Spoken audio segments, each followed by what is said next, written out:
Sir 3 बजे catering के manager के साथ मीटिंग है, 5 बजे म्यूज़िक वाले के साथ मीटिंग है और उसके बाद जो सिटिंग अरेंजमेंट्स करने वाले उनके स्टाफ के हेड के साथ भी राब्ते में सब कुछ देखने के बाद एक दफ़ा फाइनली आपको फिर रिपोर्ट करूँगा।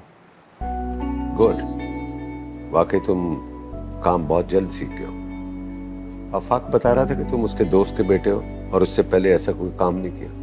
सच बताऊं, मैं तो पहले बहुत डरा हुआ था कि मेरा काम कम होने के बजाय कहीं बढ़ ना जाए, लेकिन अब मैं बिल्कुल मुतमईन हूं। Thank you.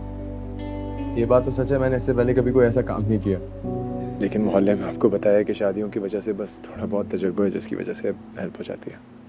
मुझे वैसे भी पता नहीं क्यों कोई भी काम आसान लगता है सिवाय पढ़ाई के। ये मोटी मोटी बुक्स जब आसपास होती है ना, नींद आ जाती है मुझे।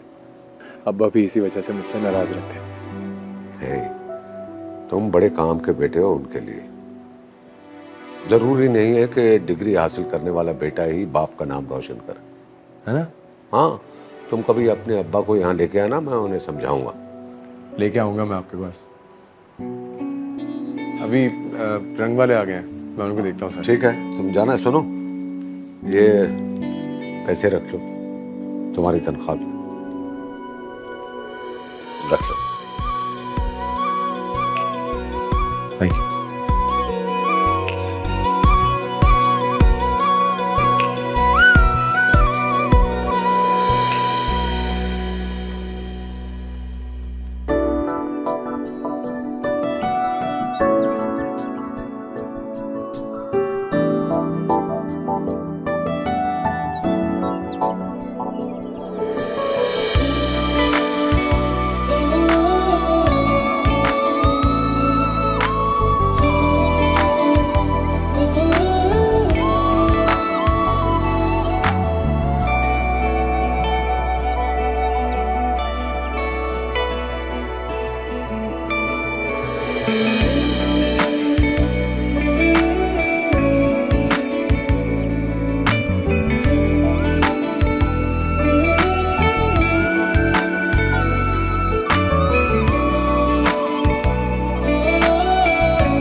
फारिस, तुम जानते हो ऐसा नहीं हो सकता।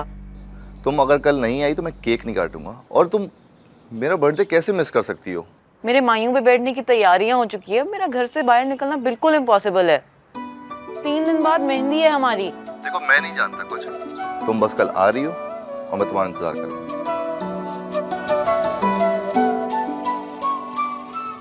क्या हुआ? बहुत ही जिद्दी है यार। कहता है कि अगर तुम ना आई तो मैं बर्थडे नहीं सेलिब्रेट करूंगा। बताओ यार, मैं क्या करूं? तुम्हें पता है बाबा मुझे घर से बाहर नहीं निकलने देंगे। What do I do? कोई मसला नहीं है ना, क्यों इतना परेशान हो रही हो?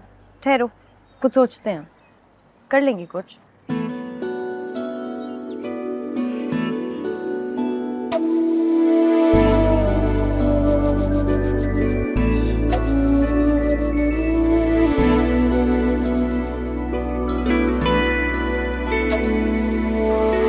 क्या कर रहे हो यार तुम लोग?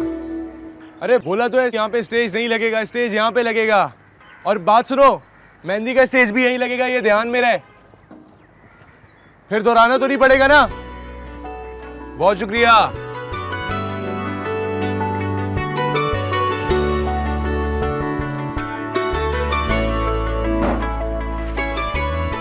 तुम्हारे लिए इतनी देर से काम कर रहे हो, पी लो। हाँ बाबा ना, मुझे लगता है तुम्हें ना फिर से वही वाला दौरा पड़ा है। अभी तुम मुझे जूस पिलाओगी, फिर रात को खाना भी नहीं खाने दोगी। तुम्हें पता है तुम्हारी वजह से क्या असर हो गया था मेरा। लेकिन आज अपनी भूख का पक्का इलाज करके आया हूँ मैं। ज़रूरत नहीं पड़ेगी। चले।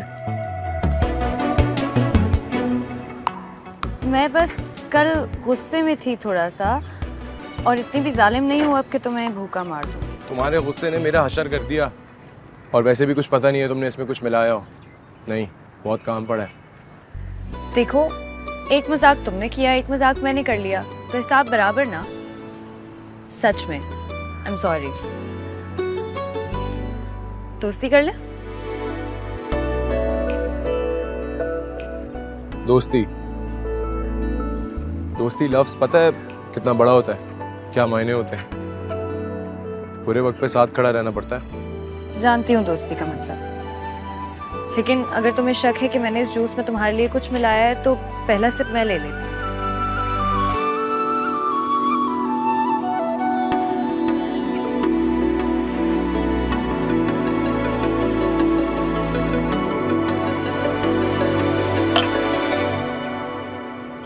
Thank you. फ्रेंड्स,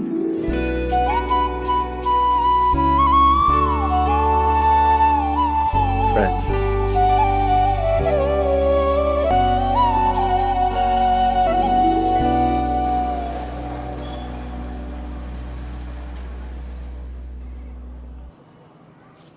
क्या कह रही हो?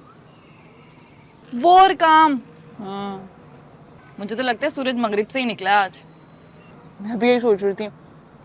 जरा सोचो, फरहाद भाई और सुबह सवेरे उठ के काम पे जाना कयामत की निशानियों में से एक है। लेकिन एक बात कहूँ, मुझे ना ये बड़ी कोठियों और हवेलियों वालों से बड़ा डर लगता है। बड़े ही मतलबी किस्म के लोग होते हैं ये। इन्हें जब जरूरत होती है ना तो तभी याद करते हैं। हाँ, पता नहीं, अब्बा तो खुश है कि बेटा काम पे लग गया है, लेकिन पता नहीं फरहाद भाई का क्या दिल है, दिल लग भी रहा है कि नहीं। तुम्हें तो पता है अपने दिल के बादशाह हैं वो।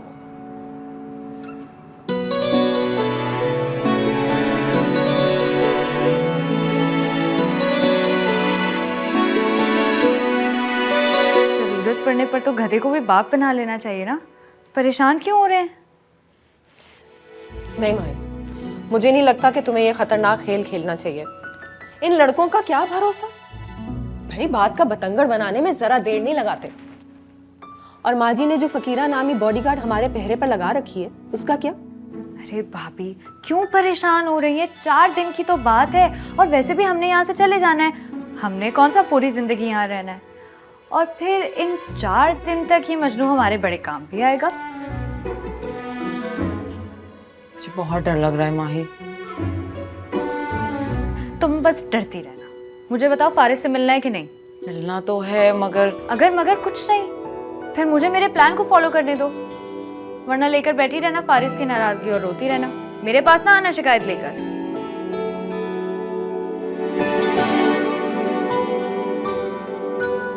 क्या प्लान है तुम्हारा? मैं बताती हूँ।